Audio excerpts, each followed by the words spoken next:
নিজের উন্নতিতে এতটাই সময় দাও যাতে অন্যরা বদনাম করার সময় থাকে না। একটা ভালো বই 100টা বন্ধুত্বের সমান। কাউকে ছাড়া কেউ মরে না, শুধু বেঁচে থাকতে একটু কষ্ট হয়। অতীত কখনো কষ্টকর, কখনো হাস্যকর।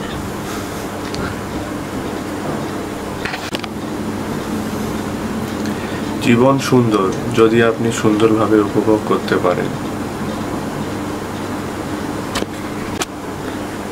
মানিয়ে নাও, না হয় মেনে নাও, এ দুটো মিলিয়েই জীবন।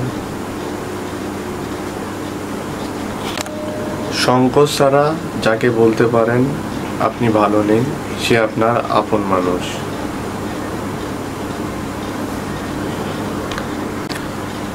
তার পিছে দৌড়িও না যে তোমাকে এড়িয়ে চলে।